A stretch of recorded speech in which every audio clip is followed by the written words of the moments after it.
U.S. stocks, they hit a 4-month low on Thursday, that's yesterday, as rising Spanish bond yields increased investor anxiety. Another round of weak data undermined hopes for U.S. economic recovery as well. In fact, in closing bell, the Dow Jones dropped a good 156 points.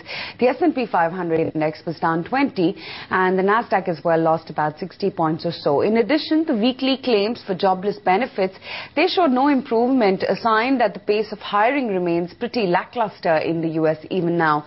News that some Greek banks face emergency funding needs as well hurt the sentiment. In fact, the CBOE volatility index, that jumped over 9% and hit its highest level since mid-December.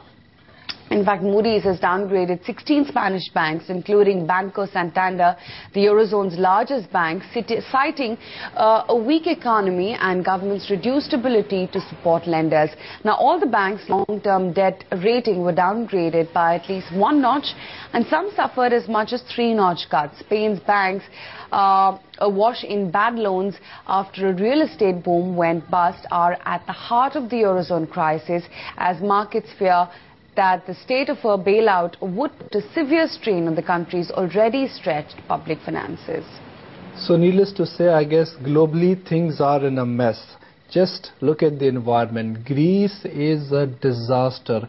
ECB has stopped lending to some key Greek banks. Greece is now going for one more round of election. There is a serious governance concern there. France and Germany, they are not talking to each other. Germany wants austerity, France wants growth back, Italy is in a recession, and Spanish bond yields have shot up. If you check on the basic risk indicators, I guess money managers are nervous. The dollar index is up for 15 days on the row now. The global volatility index, which is CBOE VIX, which has shot up by about 25% in this week, and euro is at a 4-month low.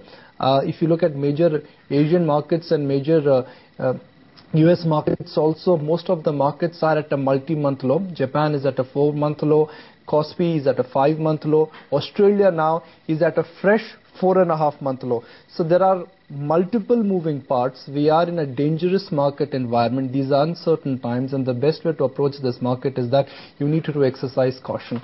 Locally, if you look at our markets, I guess the concerns are well known, whether it is rupee, inflation, or poor revenue growth when it comes to quarterly earnings. So concerns are well defined. But like I've always maintained, that what drives the market in the near term is liquidity.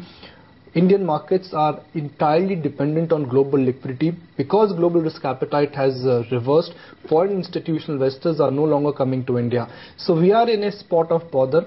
Indian markets are looking oversold. Historically, we've seen that when there is such a brittle sentiment, markets will remain oversold for an extended period of time. So these are difficult times, and it will be difficult to navigate through this difficult period. You've got to just exercise patience and hope that one day price action will recover.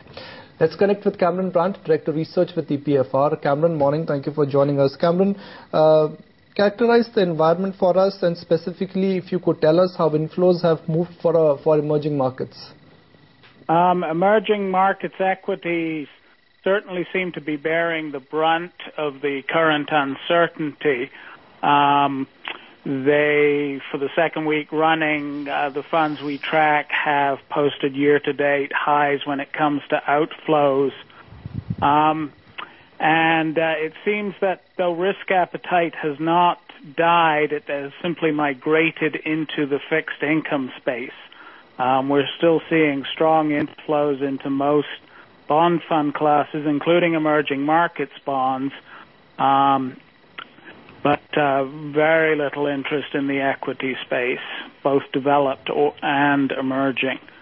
A few exceptions to that. Two of the stronger developed markets, Germany and Canada, equity funds geared to them have been doing well. Japan had surprisingly strong inflows this past week. And among the emerging markets, it's tending to be the smaller ones that lagged behind earlier in the year. Thailand, Philippines, Vietnam are all attracting positive attention, but at fairly small levels.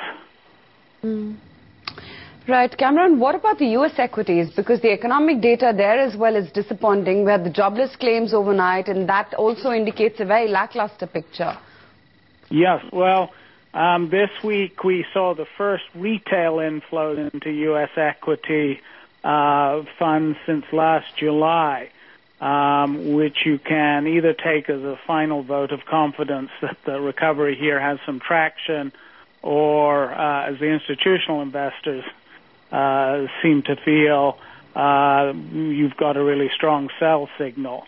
So institutional investor redemptions actually canceled out that first week of retail inflows.